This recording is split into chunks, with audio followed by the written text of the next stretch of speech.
त्वमेव माता च पिता त्वमेव बन्धुश्च सखा त्वमेव विद्या द्रविणं त्वमेव सर्वं मम देव देवा त्वमेव सर्वं मम देव देवा। श्री गोपाल कृष्ण महाराज की जय, श्री दत्तात्रेय महाराज की जय, श्री चक्रपाणी महाराज की जय, श्री गोविंद प्रभु महाराज की जय, सर्वज्ञ श्री चक्रधर स्वामी की जय। ब्रह्म विद्याशास्त्रांतर्गत सार्थ दृष्टांत प्रवचन सोहळा आपण या सोहळ्याच्या सेकंड लास्ट दिवशी एकत्रित झालेला आज थोडा वेगळ्या प्रकारचा कार्यक्रम या ठिकाणी आयोजकांनी आयोजित केलेला आहे, म्हणून आज हे स्थान आहे थोडं उंच दिसतंय आपल्याला।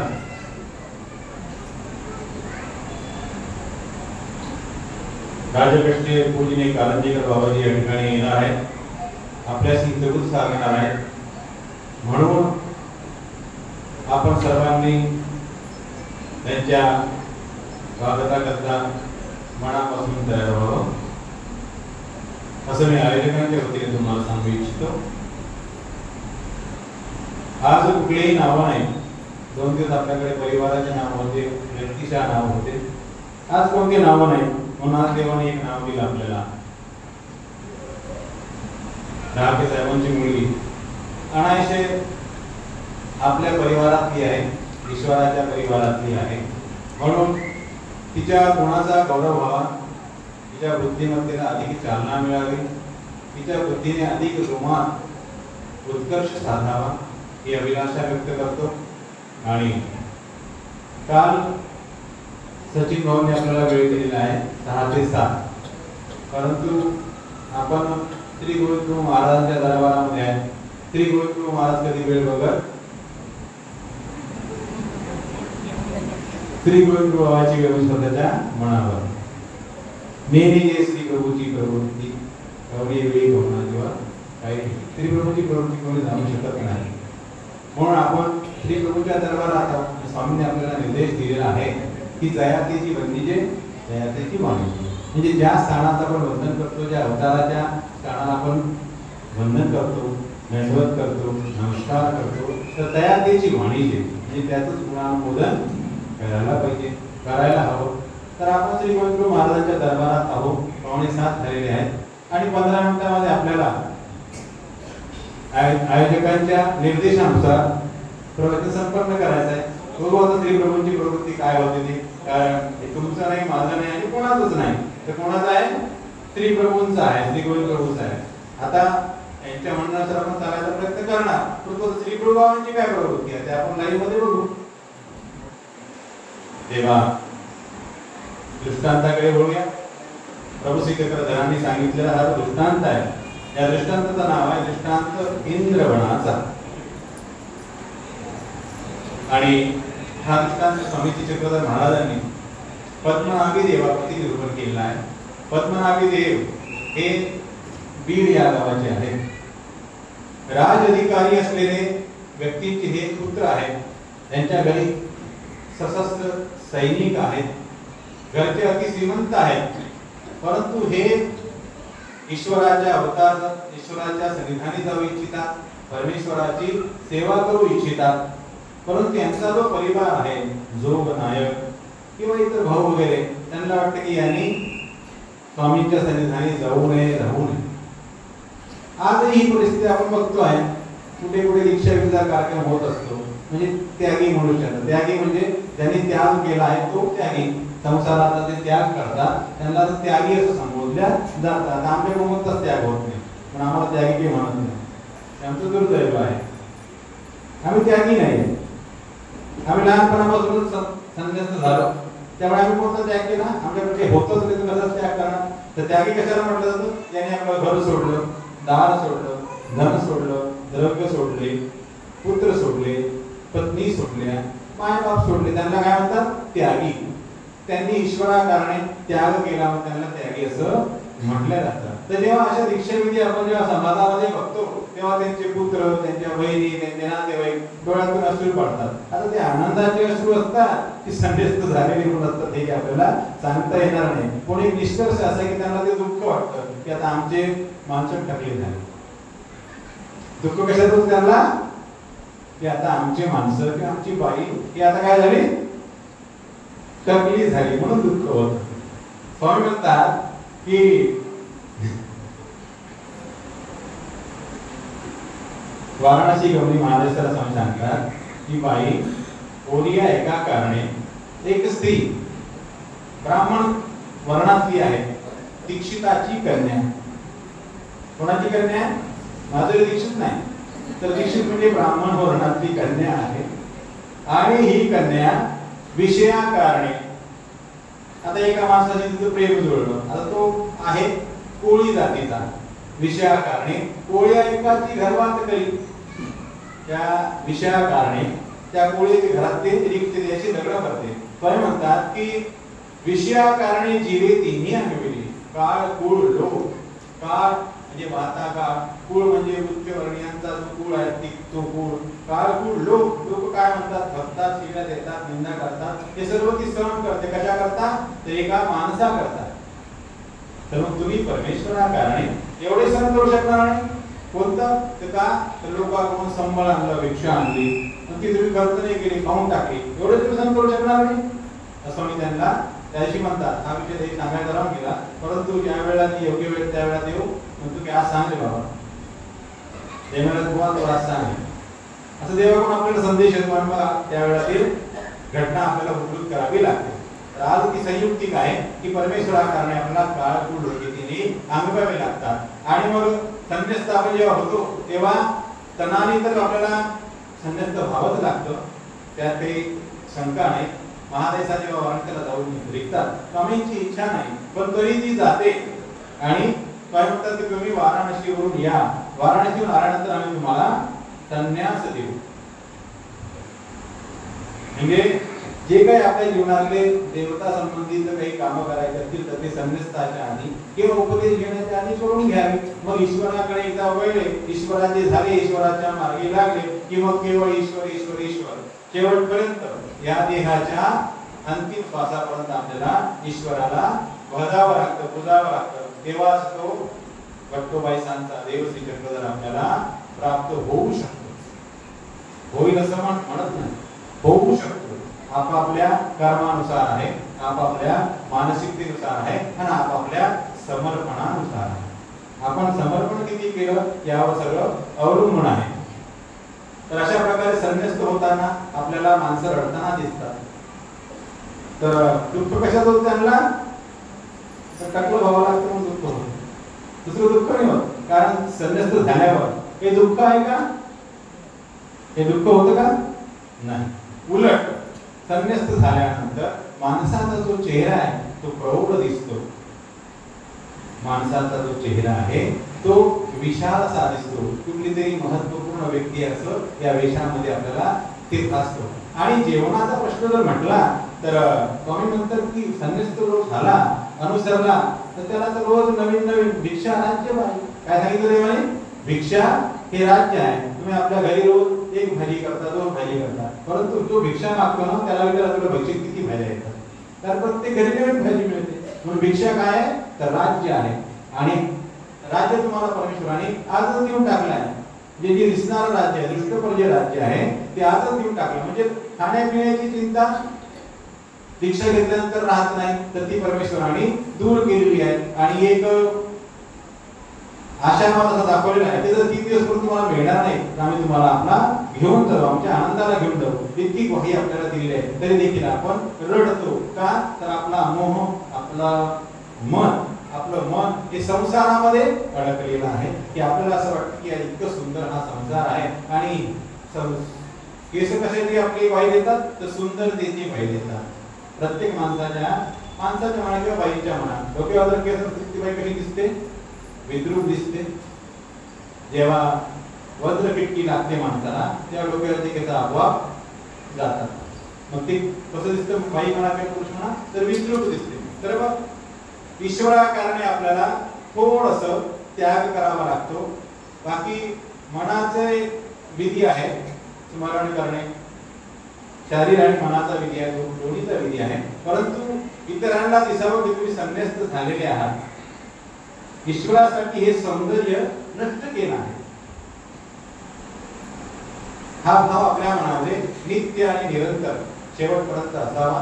म्हणून आपल्याला देवाने आपले केस मागितलेले आहेत. अन्यथा लोक आपल्या घरी कोणी सरळ कोणी काही लकी केस काढतात, दान देतात. आम्ही त्यांना विचारतो, काही काही उद्देश लोक केस काढतात, कोणी सरळ घरी केस काढतात. म्हणतो की काय करू, त्या गावामध्ये राहावं करावं लागते, एक शेड निघावं फक्त, बाकी करणार. याला काय पुण्य झालं, पुण्य काय झालं हे काही माहित नाही, पण लोक करतात, आम्ही करतो. अरे बाबा रे, पूर्वीच्या काळी लोकांना परिचय व्हावा की याच्या डोक्यावरती केस गेले म्हणजे याच्या घरी कोणतरी ठरलेला आहे, कोणतरी संपलेला आहे, ही ओळख त्या माणसाची असते, म्हणून हे केस काढले जातात. अन्यथा केसदान दिल्याने काही पुण्य मिळतं का? नाही. केसदान दिल्याने काय होतो? व्यापार होतो. तिरुपती बालाजीला गेले, अनेक लोक केस आपल्या दान देतात, मग ते तिरुपती बालाजीला काय करतात? त्याचा व्यापार करतात. केसदान दिल्याने काही पुण्य लागतं का? नाही. पुण्य कुठं लागतं? अन्नदान केल्याने पुण्य लागतं. कुठल्याला तुम्ही सुखी करसाल, संकटातून काढसाल, तिथे पुण्य मिळतं. आज तुमचे केस दिल्यानंतर कोणाला सुख मिळतं, कोणाला समाधान मिळतं? कोणालाच नाही. तर कोणीच संतुष्टच झाला नाही तर तिथे पुण्य कुठलं? पाप तर नाही, पण पुण्य कुठलं? पाप तर नाही लागलं, पण ठीक आहे, पाप नाही लागलं, पुण्य कुठं निर्माण झालं? तर पुण्य मात्र निर्माण तिथे झालेलं नाही. त्याप्रमाणे आपण परमेश्वराच्या मार्गावर चालणारे भाग्यवान जीव आहोत. तेव्हा आपण परमेश्वराचं मंत्र करतो. कर्मदळाप्रमाणे कर्मच तारक मिळे असं आपण मानत नाही, तर कोणते कर्म तारक आहेत याचा आपण ऊहापोह करतो आणि त्यानुसार आपण त्या परमेश्वराला गाठण्याचा प्रयत्न करतो.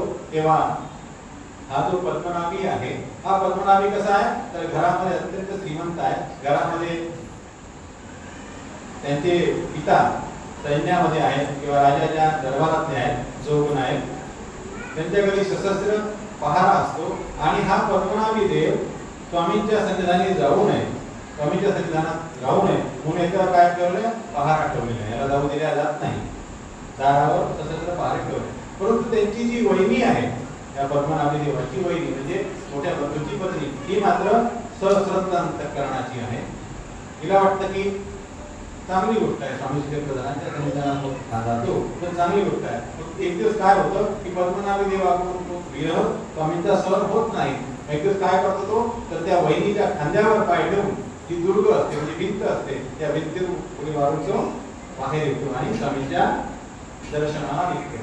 स्वामींची आणि त्याची भेट होते, रस्त्यामध्ये भेट होते. स्वामी विचारतात की जोगनायक निकेने असतील तुमचे पिताश्री बरे आहेत का? तर पद्मनाभी म्हणतो की हो निकेने आहे, चांगले आहे. आणि मग लगेच तो आपल्या मनामध्ये मनोरथ करायला लागतो. पद्मनाभी देव मनोरथ करायला लागतो की जसा मी येतो स्वामींच्या सन्निधानात येतो, स्वामींची सेवा करतो, तसं माझ्या परिवाराने देखील यावं, माझ्या वडिलांनी यावं, माझ्या आईने यावं, माझ्या बहिणीने यावं, माझ्या बहिणीने यावं, सगळ्यांनी यावं आणि परमेश्वराच्या सन्निधानामध्ये येऊन परमेश्वराची सेवा करावी, असं तो मनोरथ करायला लागतो. आपल्या मनामध्ये करतो आहे तो. आम्ही त्याच्या मनात ओळखतात आणि त्याला म्हणतात की काही मनोरथ करताय, मनोरथ करताय. बाई सांगतो की आजच तर आला ना, आज लगेच मनोरथ कसले सुरू झाले?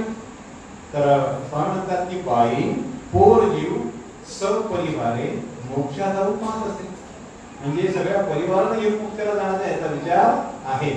आता वास्तविक पाहता त्याची वासना निकी आहे, त्याचं मत हे चांगलं आहे, परंतु असं होत नाही की एखादा जीवात्मा संस्कारी असतो, एखादा असंस्कारी असतो. एका घरात दोन माणसं सारखे नसतात.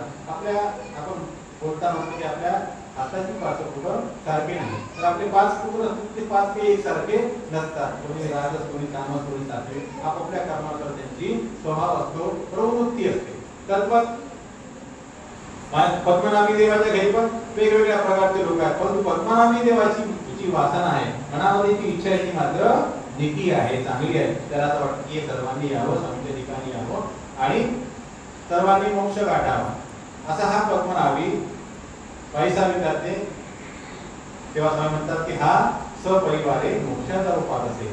म्हणजे स्वामीतून त्या ठिकाणी धांदूरदाराची गोष्ट सांगितलेली आहे की एक धांदूरदार असतो, कुणबी असतो एक, तो गरीब असतो, तो दुबळा, दुबळा म्हणजे गरीब, दुबळा म्हणजे शरीराने दुबळा नव्हे, तर तो गरीब आहे, आर्थिक दृष्टीने तो दुबळा आहे.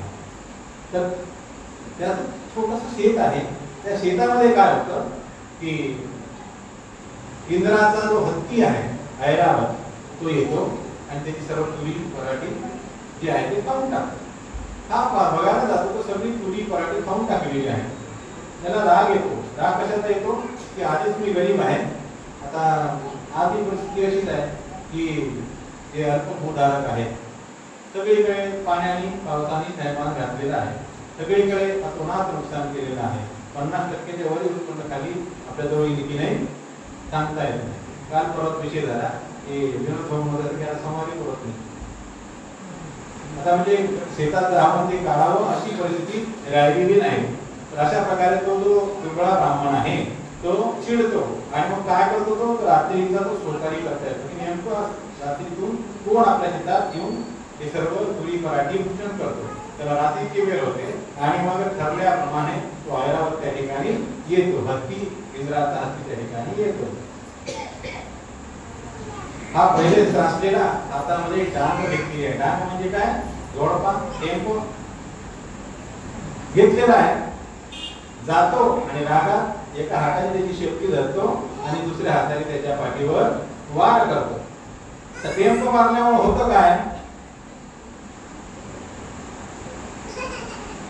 ऐरावत लगेच उत्पन्न करतो म्हणजे उडतो. आता याने एका हाताने त्याची शेपटी धरून ठेवलेली आहे, एका हातामध्ये डाग आहे आणि तो जातो मग आपल्या स्वस्थानाला म्हणजे इंद्राच्या ठिकाणी तो जातो आणि सोबत सोबत हाय जातो. इंद्र बसलेला आहे, सभा बसलेली आहे, सभा चालू आहे. हा जातो इंद्रा म्हणतो कार्य चोरा, तुझं हे म्हैसूर माझ्या भावाला देते आणि सगळं खाऊन टाकते, इतका मोठा चोर आहे तू. इंद्र म्हणतो की अरे बोलू नको, बोलू नको, तुला काय पाहिजे, किती खाल्लं तुझं, जेवढं खाल्लं असेल तुझं तेवढं तुला देऊन टाक. तुझी जाळी पसर, जाळी म्हणजे भोंगळी, ते पसरतो. तो जाळी पसरतो आणि तेव्हा त्याला सोनं नाना जे काही ते त्याला त्याच्या पदरात टाकतात. मग पुन्हा इंद्राकडे जातो, म्हणतो मी जाऊ कसा, इंद्र म्हणतो तू आला कसा, म्हणतो ह्या म्हैसूरवाला शेपूट धरून मी आलो. मग जाय तसंच जाय, जसा आला तसंच जाय, त्याच्या पाठीमध्ये मोठ ठेव सोन्या नाण्याची आणि जा. फक्त त्या पाठीवर मोठ ठेवतो, शेपूट धरतो, एक टेम्पो हाणतो. टेम्पो हाणले की पुन्हा ते वासरू ऐरावत खाली येतं. पण एक लक्षात ठेव, म्हणतो आता आमच्या म्हैसूरवाला रोखू नको, रोखू नको, चांगले येतात त्याला खाऊ दे. तर ठीक आहे, एवढं सुनाना मिळेल काय गरज आपल्याला काय. अशा प्रकारे पुन्हा खाली येतो. मग आता जीव आहे, समाजामध्ये राहावं लागतं. आता याची चालवृत्ती बदललेली आहे. आजूबाजूचे म्हणतात की येसनी उभ काहीच नाही. उभ म्हणजे काय, गरमी. एवढी गरमी कसं काय, शेतात जात नाही, वावरात जात नाही, घरी येते ते बसून राहतो, मस्त तूप खातो. प्रकार काय आहे आम्हालाही कळू दे. आधी तर सांगतच नाही. प्रत्येक म्हातारी असते ती मात्र त्याच्या मागं इच्छा लावते आणि त्याला विचारते, हा कंटाळतो येते सांगतो की काय सांगतो ना की माझ्या शेतामध्ये एक म्हैसूर येते, तर हत्ती म्हणत नाही, काय म्हणतो म्हैसूर. आणि तो म्हैसूर त्याने माझा एक दिवस शेतात चालता असताना मी राखण करायला गेलो असताना असं असं घडलं. मग ते सर्व संतुष्ट होतात, खुश होतात की आम्हाला घेऊन चल इंद्राच्या सभेत वर्गामध्ये, आम्हाला घेऊन चल. हा मग ठीक आहे, साधा सुद्धा असतो, शेवटी खेड्यातला माणूस आहे, एवढी संपत्ती आहे, कशी पसरणार त्याला, छोटे मारवाडी तुम्ही आहे. मग तो म्हणतो ठीक आहे, जाऊ आता आपण. मग सगळे म्हणतात तुम्ही संध्याकाळी माझ्या शेतामध्ये या, वावरामध्ये या. संध्याकाळ होते, ठरल्याप्रमाणे ते म्हैसूर म्हणजे हत्ती ऐरावत येतो आणि आल्यानंतर म्हणतात की तुम्ही माझी कंबर धरा, मी एकमेकाची कंबर धरून ठेवा, मी मात्र त्याचं शेपूट धरेन. अशा प्रकारे तो त्याचं शेपूट धरतो, टेम्पो हाणतो, डांग हानी तरी लगेच हत्ती उडाला. आता चालले गगनमार्गे स्वर्गाला चालले. आता या म्हातारीला काही गरज आहे का प्रश्न विचारायची.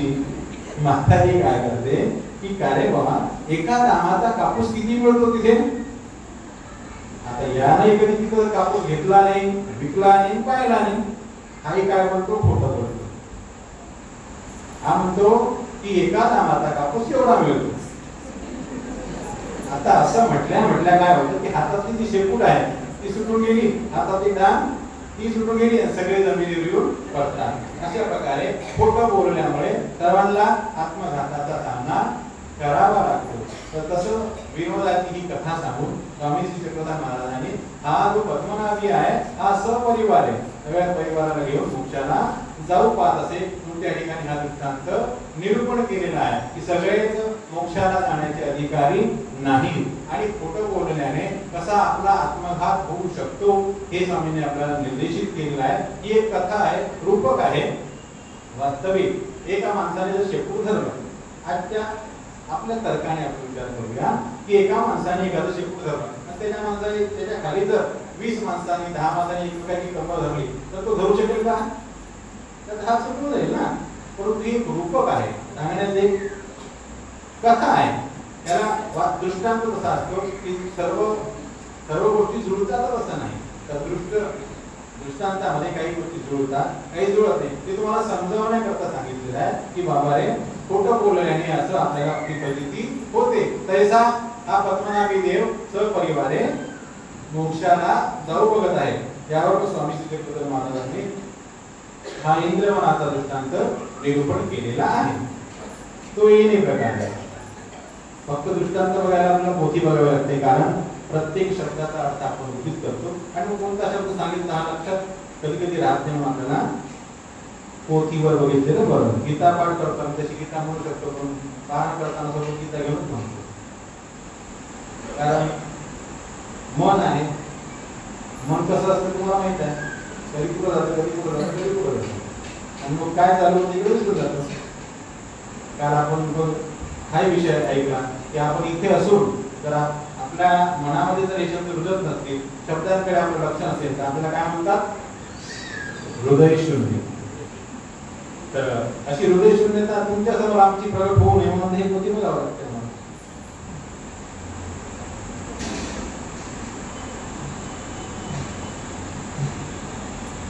कोवळे इंद्रवण असे.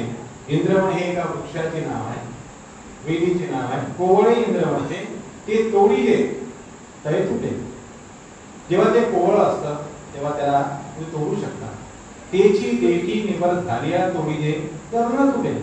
आता एकदा ते जड झालं की मग ते मात्र तुटत नाही.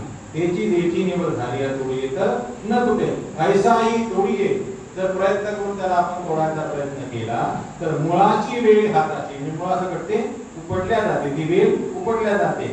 तैसे उभय जरठ निरूपणाचे आक्रोशे करून भिक्षा करविले. एक जरठ मनुष्य आहे, अविद्या जरठ आहे आणि वयाने जरठ आहे. अशा माणसाला जर तुम्ही संन्यस्त होण्याकरता प्रवृत्त केला तर तो काय लावली होती प्रिंटिंगची असं होतं. मग अशा जरठ माणसाला निरूपण करायची गरज आपल्याला राहत नाही. निरूपणाने आक्रोश करून भिक्षा करविले तर अविद्येशी उठी. आजही आपण म्हणतो किंवा हो ठीक आहे आता आपण संन्यास घेऊ, संन्यास घेऊ. तर मी म्हातारा झालो, मला औषध पाण्याची गरज पडते किंवा पैशांची गरज पडते. मग ते कोण देतील मला? कोण देतील मला? म्हणून असं ईश्वरावर तो पूर्णपणे विश्वास ठेवत नाही. जो ईश्वरावर विश्वास ठेवतो त्याचा मग पुष्टीयाच्या दृष्टांताप्रमाणे ईश्वर त्याचं सर्व वहन करतात. मा केसरी प्राकृता देवता दृष्टी तर अन्नोदके पुरविले, अदृष्टी तर आपले फळ दिले. तैसे देव माझा मी देवाचा ऐशा परी असू का देवती असं स्वामींनी आपल्याला सांगितलं आहे. परंतु आपला विश्वास नाही. कदाचित परमेश्वरावर विश्वास असतो परंतु आपल्या देहावर आपला विश्वास नसतो. माझं हे जे देह आहे हे किती मला साथ देईल याची त्याला शाश्वती नसते, गॅरंटी नसते. कोणी म्हणतात की मला दिवसातून 10 वेळा बाथरूमला जावं लागतं, 5 वेळा लॅट्रिनला जावं लागतं. मार्गात पुढे जमतं का बाबा? नाही तसं सोय होते का? मग त्याचा त्या देहावर विश्वास नसतो म्हणून तो संन्यस्त होत नाही, म्हणून तो घरीच राहतो. किंवा संन्यस्त होण्याआधी आता कर्मराज्ञीमध्ये आहे, कर्मराज्ञीमध्ये असताना सर्व सुख सुविधांचा उपभोग घेतलेला आहे, सवयी लागलेल्या आहेत. त्या सवयी आपल्या एका क्षणात राहत नाही. परमेश्वर म्हणतात की आम्ही तुम्हाला सगळं देऊ, परंतु आपण धजावत नाही, आपलं धैर्य साथ देत नाही, म्हणून आपण परमेश्वराला अनुसरत नाही. तर तैसा हा अविद्या दरट, वयाने झालेला दरट, भिक्षा करविजे तर अविद्येशीच उठी, मग म्हातारपणी काही लागेल हिरडा बेहाडा. हिरडा बेहाडा म्हणजे औषध पाणी, आयुर्वेदाचे शब्द आहेत, आलेले आहेत हिरडा बेहाडा. तुम्ही आयुर्वेदिक दुकानात जर गेले तर हिरडा बेहाडा तुम्हाला ते देतात. हिरडा बेहाडा मीठ वस्त्र, काही मीठ लागतं किंवा वस्त्र लागतं, ते घ्यावया होईल म्हणून संपत्तीचा त्याग त्यांच्याकडून होत नाही. म्हणून संपत्तीचा त्याग कोणाकडून होतो? सगळ्या गोष्टीचा त्याग कोणाकडून होतो? काल आपण शेवटचा दृष्टांत म्हणजे कालच्या प्रकरणातला शेवटचा दृष्टांत ऐकला, कोवळ्या पळवताचा. तैसा वैसा कोमळ पुरुष तो सर्वाधिक आहे. म्हणजे वयाने कोमळ असलेला पुरुष, मनाने कोमळ असलेला पुरुष परमेश्वराला अपेक्षित आहे.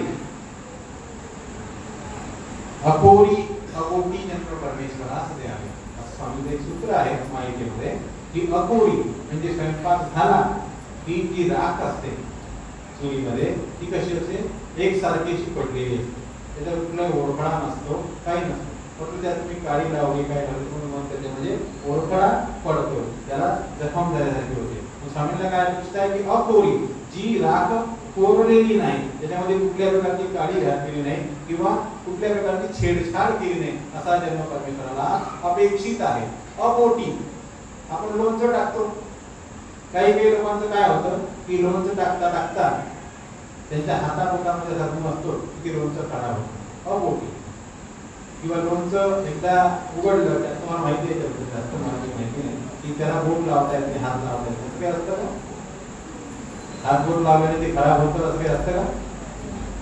जुन्या काळी असायचं, आम्ही बघितलं ना की अपोटी एकदा उघडलं की मग ते वापरून घ्यावं लागतं, त्याला पण आपलं जास्त वेळ होता येत नाही. तर असा जन्म परमेश्वर आपल्याला मागतात. आता परमेश्वराची म्हणतात अपेक्षा भक्तीच आहे बा, परमेश्वराची अपेक्षा भक्तीच आहे बा. तर ही परमेश्वराची अपेक्षा म्हणजे स्वामी श्री चक्रधरांची अपेक्षा आहे.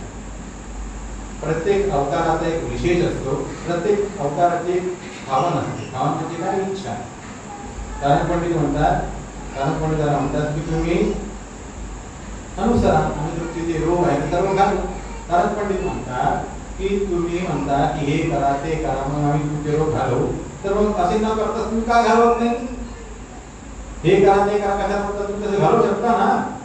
तर म्हणतात की ते त्याची भावना, ही आमची इच्छा आहे. आता परमेश्वराच्या इच्छेला आपण पात्र व्हायचं आहे की नाही व्हायचं आहे हे आपापली इच्छा आहे. कारण त्याग हे अनेक प्रकारचे आपल्या ब्रह्मविद्या शास्त्रामध्ये सांगितलेले आहे. शेवटचा त्याग आहे पुष्टी वासनेचा, त्याच्याकडून काहीच होत नाही, काहीच होत नाही. फक्त एक भावना मात्र तो देऊ शकतो की देव माझा मी देवाचा, एवढं जरी केलं तरी पुरे आहे. आणि श्री नागदेवाचार्य आपल्या ग्रंथाचे प्रथम आचार्य ते तर असं म्हणतात की एक भिक्षा स्त्री संबंध केल्या बहुत केले हो. काही केलं नाही त्यांनी, स्मरण नाही केलं, पारायण नाही केलं, सेवा नाही केली, परंतु एक भिक्षा मागितली राहिले आणि स्त्री संबंध केली. पुरुषांनी स्त्रीशी, स्त्रीची पुरुषाची हा जन्म जर परमेश्वराच्या नावावर दिला तर बहुत केले होय. म्हणजे भगवंत म्हणतात की निश्चितपणे त्यांना भट्टवार म्हणतात की त्यांना निश्चितपणे माझा देव चक्रधर या जन्मी पुढील जन्मी त्याच्याकडून पूर्ण करून त्याच्याकडून निश्चितपणे ते घेणार आहे. तरी त्यागामध्ये अनेक प्रकार आहेत, परंतु उच्च प्रतीचं जे आहे, जशी एखादी वस्तू आहे, मशीन आपण या ठिकाणी बघतो. आता ह्या मशीनमध्ये अनेक प्रकारच्या मशीनी असतील, अनेक प्रकारच्या वेगवेगळ्या क्वालिटीचे मशीन असतील. आपण चप्पल घेतो, चप्पल म्हटलं की चप्पल, पण त्यात क्वालिटी किती असते? अनेक प्रकारची क्वालिटी असते. तसा अनुसरला म्हणजे अनुसरला, परंतु क्वालिटी मात्र वेगवेगळी असते. कोणाचा त्याग उत्तम, कोणाचा स्मरण उत्तम, कोणाची समर्पण उत्तम, कोणाचा मनोभाव उत्तम, अशा वेगवेगळ्या प्रकारच्या क्वालिटी आपल्याला बघायला मिळतात. सर्वसारखं नसतं. आपण म्हणतो की सर्व बाबा सारखे असं तर ते तुम्हाला जाणून घ्या. तुम्हाला जर इच्छा असेल तर जाणून घ्या, नाही तर नाही जाणून घ्यायची इच्छा. तुमची भावना आहे सर्व बाबा सारखं सारखेच, त्याने काही बाबाचं काही नुकसान नाही, तुमचं काही नुकसान नाही, परंतु ते तसं नसतं. हे यथार्थता तुमच्या पदरी पडली पाहिजे, तुम्हाला माहित झाली पाहिजे की प्रत्येक माणसाची वेगवेगळी विलक्षणता असते, वेगवेगळा स्वभाव असतो, वेगवेगळी योग्यता असते. म्हणून स्वामी एक असे नसेल तुमच्याकडे पाहून म्हणतात की केसरी पात्र किती सुंदर पात्र आहे की यांना आदत प्रेम लावायचं म्हणजे त्यानं परंतु केस प्रवृत्ती नाही, तर ते आम्हाला हिला प्रेम देण्याची प्रवृत्ती नाही. तर तीन प्रकारे क्वालिटी मध्ये फरक पडतो. ईश्वराची इच्छा आहे की तुम्ही अकोणी आणि अभोगी जन्म पवित्राला समर्पित करावा, परंतु ज्याच्याकडून होत नाही त्याने शेवटचा जो त्याग करणार आहे देव माझा मी देवाचा पुष्टी वाचेल ना. पुष्ट झाले, हातापायाचे थापे झाले, सगळे डोकं धरून गेले, आता संसारात काही होत नाही, इकडे स्मरणी गाठी धरता येत नाही, तरी मग काय म्हणतात देव त्यालाही स्वीकार करतात परमेश्वर की देव माझा मी देवाचा. एवढी वासना असेल तरी परमेश्वर सहाय्य करतात. त्याचं जे काही शीत पत्ते आहे ते जे काही त्याला लागतं ते सर्व परमेश्वर पुरवितो. तर अशा प्रकारे 7 वाजेपर्यंत आपल्याला वेळ दिला होता, आता 7:15 झालेले आहे. तर आपण आयोजकांच्या वतीने आपण हा या ठिकाणी प्रवचनाचा कार्यक्रम माझ्या वतीने नाही यांच्या वतीने यांचं ते नियोजन आहे त्या नियोजनाप्रमाणे संपूर्ण करूया. बाकीची सूचना आपल्याला पुढे दिलं, कारण वास्तविक पाहता आता प्रवचन तर चालू आहे तर ते पूर्ण व्हावं अशी माझी अभिलाषा आहे. परंतु आता यांची अभिलाषा वेगळी आहे, माझी अभिलाषा वेगळी आहे. आता कुठेतरी त्यांना थोडंसं मागे व्हायला तर पुन्हा थोडंसं पुढं जावं लागेल. तिथे कुठेतरी मेलापत झाल्यानंतर मार्ग निघणार आहे. तेव्हा सचिन भाऊंनी घड्याळीचा इशारा केला, तेव्हा आजचं जे सत्र आहे ते आपण या ठिकाणी थांबूया. श्री गोपाल कृष्ण महाराज की जय, श्री दत्तात्रेय महाराज की जय, श्री चक्रपाणी महाराज की जय, श्री गोविंद प्रभु महाराज